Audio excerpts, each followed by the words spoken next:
Setidaknya ada 4 kecelakaan bus Transjakarta yang terjadi dalam kurun waktu 40 hari terakhir ini. Bahkan ada 1 kecelakaan yang menyebabkan 2 orang tewas. Pertama, tabrakan maut di Cawang. Akibat tabrakan itu, bus yang sedang berhenti terseret 15 meter dari lokasi tabrakan. 1 sopir dan 1 penumpang meninggal dunia dan sebanyak 37 penumpang bus juga mengalami luka-luka. Kedua, serempet motor di Cililitan.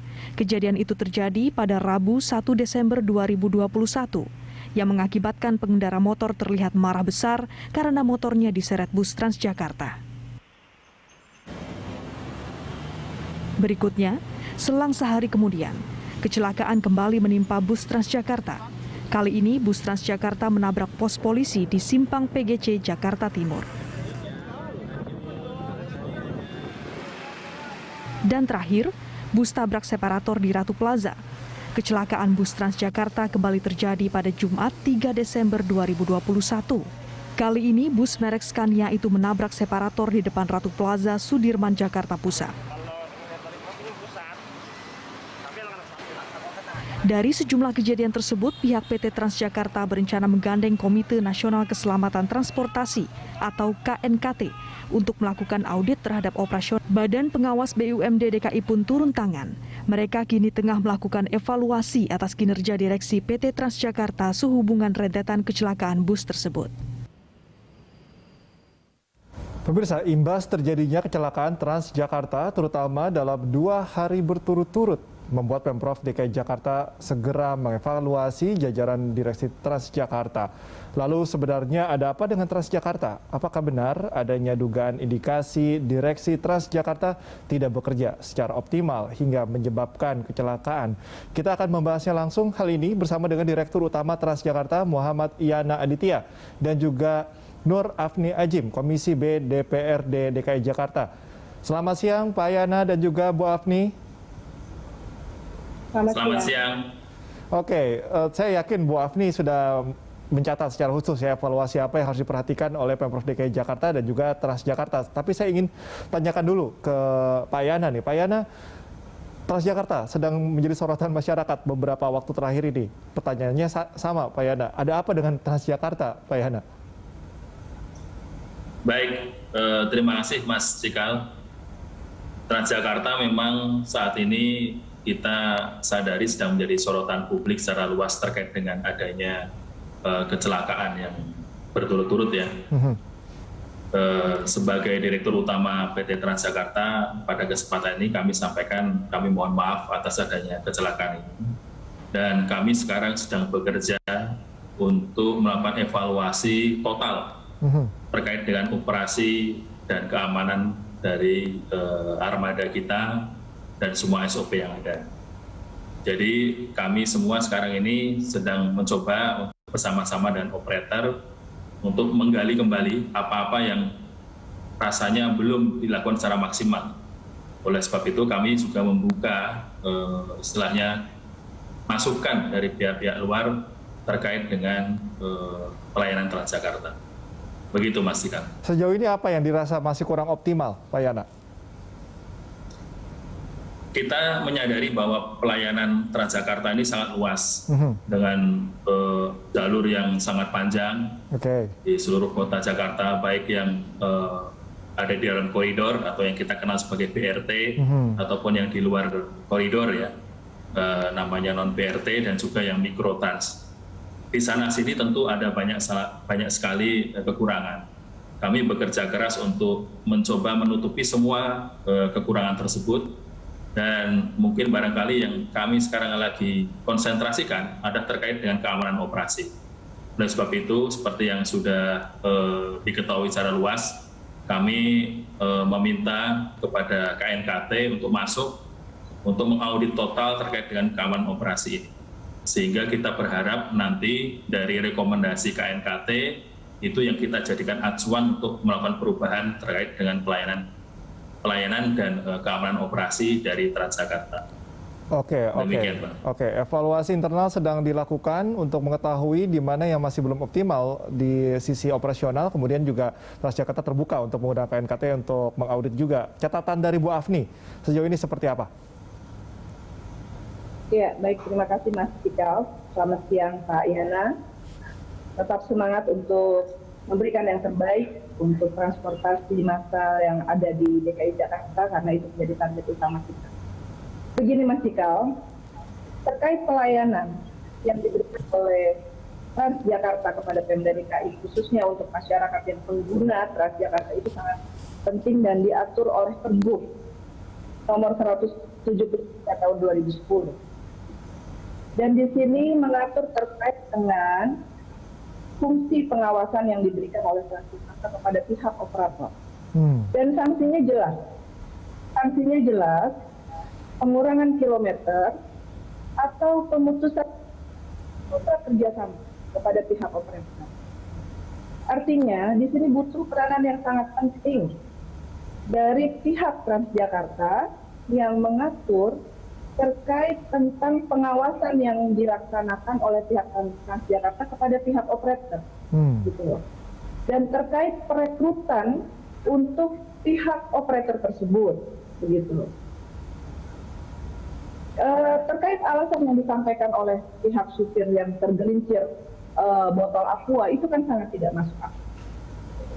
Dan di fungsi pengawasan ini sangat penting dan harus diperbaiki dengan keras oleh pihak Transjakarta untuk memberikan keselamatan jiwa manusia baik di pengguna maupun di luar si pengguna Jakarta tersebut. Itu diatur oleh Pergub dan semua tercakup di PSO yang diberikan oleh Pemda Jakarta. Oke. Bu Afni, tapi bagaimana kalau ke depannya, misalnya kalau sudah soal rekrutan ini sudah sesuai dengan prosedur, apa bagian pengawasan, apakah harus melibatkan pihak luar atau seperti apa konkretnya Bu Afni? Harus melibatkan pihak luar kalau memang itu akhirnya memberikan yang terbaik untuk Transjakarta. Karena ini kan ada, kalau saya menilai, ini ada permainan terkait dengan pekerja, ya. Apakah mungkin pekerja itu kerja politis, gitu kan? Ini kan menjadi tanda tanya besar untuk kita semua. Gitu. Oke. Gitu. Artinya kalau memang harus ada fungsi pengawasan dari pihak ketiga, seperti yang disampaikan oleh Pak Dirut, itu sangat baik sekali. Oke, Pak Yana, ini kalau untuk perekrutan khususnya ini yang cukup vital juga adalah pengemudinya sendiri. Ini sebetulnya sudah sesuaikah dengan prosedur? Anda bisa memastikan seperti itu karena ini menjadi sorotan juga, Pak Yana. Baik, terima kasih Bu Afni. Memang kita tidak mengelak. Memang perekrutan pengemudi jadi evaluasi kami. Salah satunya jadi kami evaluasi. Karena salah satu komponen yang paling penting dari evaluasi ini salah satunya pengemudi, yang kedua adalah armada, yang ketiga adalah koridor atau rute jalan. Ini yang kami jadikan evaluasi untuk besok dengan KNKT. Nah, terkait dengan masalah pengemudi, tentu saya tidak bisa masuk ke detail kemarin, peristiwa kemarin karena itu wilayah kepolisian. Jadi tadi secara umum saya sampaikan saja bahwa kita memang dengan operator seperti yang disampaikan oleh Bu Agni tadi, ada beberapa perjanjian dan kontrak yang memang memberikan sanksi apabila memang ada kecelakaan yang disebabkan oleh operator tersebut. Dan seperti yang sudah diketahui juga, saya hari Kamis ketika sudah ada kecelakaan yang menabrak PGC itu ya, pos polisi, kami menonaktifkan operasi ya 118 bis yang tipenya sama yang menabrak untuk dievaluasi teknis armadanya. Kita baru akan keluarkan semuanya kalau sudah dievaluasi oleh operatornya sesuai dengan SOP yang ada. Demikian juga yang terjadi di hari Jumat siang, itu kami jam 3 kami grounded juga 110 bis dari operator juga untuk dievaluasi. Nah, saya sendiri mengharapkan kepada publik juga untuk memberikan dukungan terkait dengan evaluasi. Demikian. Oke, baik, Pak Yana dan juga Bu Afni, kita akan lanjutkan perbincangan di segmen selanjutnya. Pemirsa tetaplah bersama kami. Dela Stop.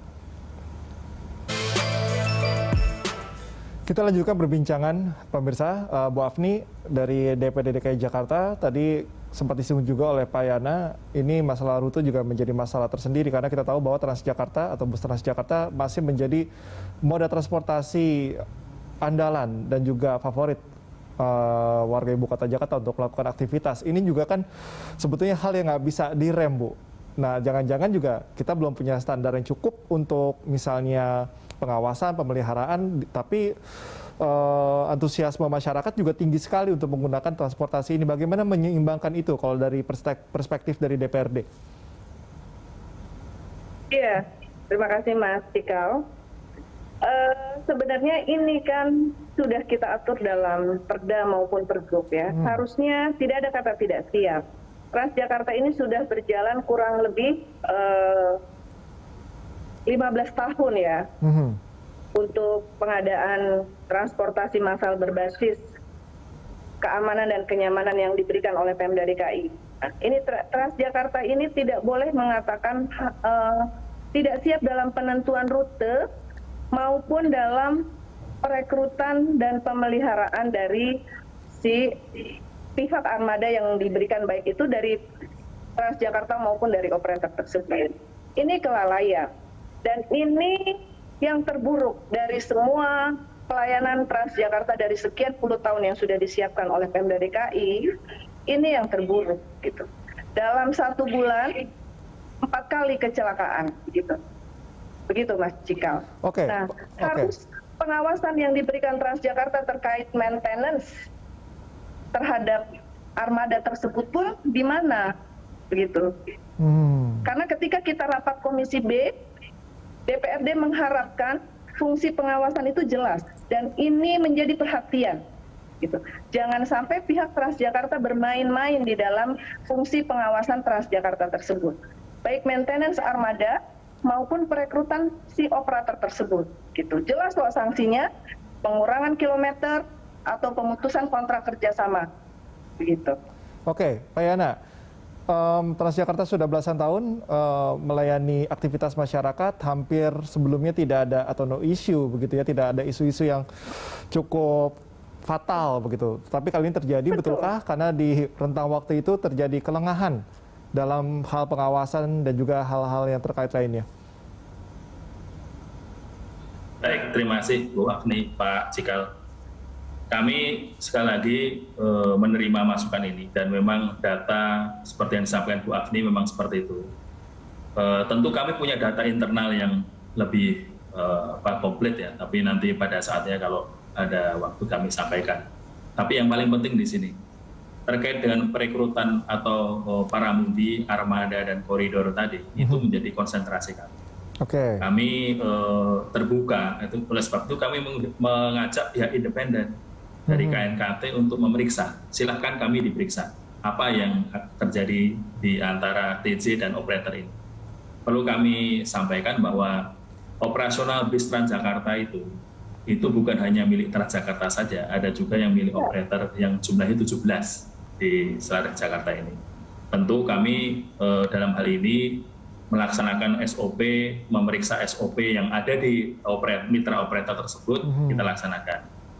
Kami sampaikan dalam kesempatan ini, kami terbuka Pak, kalau di mana nanti misalnya ditemukan ada kesalahan dari pihak internal, kami tidak ragu menindak. Jadi bukan hanya dari misalnya mitra operator, tapi kalau ada internal di Transjakarta yang ternyata terbukti bersalah melakukan kelalaian seperti yang disampaikan Bu Afni, kami tidak ragu. Nah, ini yang saya sampaikan sebagai komitmen dari Direksi Transjakarta pasca dari kecelakaan ini. Tapi saya ingin juga sampaikan bahwa kecelakaan ini kalau di Transjakarta modelnya ada 3. Pertama tadi kecelakaan armada Transjakarta menabrak kendaraan lain atau bidang lain. Yang kedua, kami juga ditabrak. Jadi ada kendaraan pribadi menabrak Transjakarta, ada sepeda motor nabrak Transjakarta, itu juga ada. Yang ketiga adalah kecelakaan tunggal, seperti yang kemarin yang di koridor Senayan itu adalah kecelakaan tunggal karena diduga pengemudinya tidak berkonsentrasi, kemudian menabrak separator jalan. Nah, ini model-model seperti ini di tempat kami ada data yang sedang kami siapkan. Barangkali nanti itu sebagai acuan untuk audit nanti di KNKT. Demikian, Mas. Oke, kita juga terus berharap bahwa pihak-pihak yang memberikan masukan terhadap Transjakarta bisa objektif ya, karena ini demi keselamatan dan juga kenyamanan dari masyarakat. Kita akan lanjutkan perbincangan Pak Yana dan juga Bu Afni usai jeda. Tetaplah, dan pemirsa tetaplah bersama kami di Lanstop. Kita tiba di segmen akhir, pemirsa. Saya akan minta closing statement dari kedua narasumber, dari Bu Afni dulu, dari DPRD. Bu Afni, singkat saja, apa yang kira-kira perlu diperlakukan pertama kali atau diprioritaskan? Kalau kita input yang cukup banyak kan Transjakartanya pusing juga gitu. Dari DPRD sendiri menilai apa sih yang harus didahulukan? Baik, terima kasih Mas Cikal. Jadi begini loh, Pak Dirut, fungsi pengawasan itu ada di Transjakarta. Perekrutan operator pun itu ada di Transjakarta, begitu. Dan Transjakarta itu melakukan tagihan berupa PSO yang diberikan oleh pemerintah daerah. Kuncinya itu untuk memberikan pelayanan yang terbaik, gitu ya. Nah, pertanyaan saya, sudah berapa lama sih perusahaan si operator tersebut berkontrak kepada Transjakarta? Karena jelas loh, di Pergub nomor 173 itu mengatur terkait kontrak kerjasama, begitu. Dan sanksi yang diberikan oleh pihak Transjakarta kepada si operator tersebut. Apakah pengurangan kilometer itu dilakukan? Berapa pengurangan kilometernya? Begitu. Ketika perekrutan supir, itu jelas ada sertifikasi pengemudi, ada psikotes, dan lain sebagainya. Nah, ketika kelalaian itu dilakukan oleh pihak operator, pengawasannya itu bukan di pihak operator, Pak Dirut, tetapi di Transjakarta itu sendiri. Ketika si supir itu kerja long shift dan atau sebagainya ya, itu ada pengawasan yang dilakukan oleh pihak operator. Tetapi pihak operator juga diawasi oleh pihak Transjakarta. Jadi saya minta di sini terkait fungsi pengawasan, Pak Dirut melakukan kerja-kerja yang baiklah untuk pemerintah daerah terkait transportasi massal. Begitu Mas Cikal. Oke, baik. Terima kasih Bu Afni. Pak Dirut, Pak Yana, bukan bermaksud untuk memojokkan Transjakarta atau menyalah-nyalahkan, tetapi tentunya Transjakarta berada di hulu, begitu ya, dari masalah ini. KNKT juga sudah melakukan audit, sudah terbuka juga. Bagaimana sekarang dari Transjakarta sendiri memberikan jaminan keamanan dan juga kenyamanan untuk masyarakat? Karena tentu Transjakarta masih menjadi pilihan favorit dari masyarakat. Baik, terima kasih Bu Afni. Masukan Ibu kami jadikan catatan utama bagi kami untuk melakukan pengawasan. Yang pertama tentu pertanyaan mengenai kontrak, gitu ya. Memang betul bahwa kontrak dengan operator itu pada 17 perusahaan, gitu ya. Itu berkisar antara 7 sampai 10 tahun. Nah, ketika kontrak ini nanti berakhir, itu kami akan udah bosan, Pak. Pihak perusahaan itu udah nggak mau kali kerja sama dengan Transjakarta. Ini kan jadi pertanyaan kita semua. Oke. Dan tentu ketika kontrak itu berakhir, kami akan evaluasi dan bisa melakukan adendum kontrak terkait dengan keselamatan.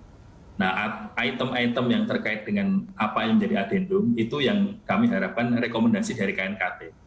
Jadi KNKT ini kan lembaga nasional bertanggung jawab kepada Presiden dan keselamatan operasi transportasi.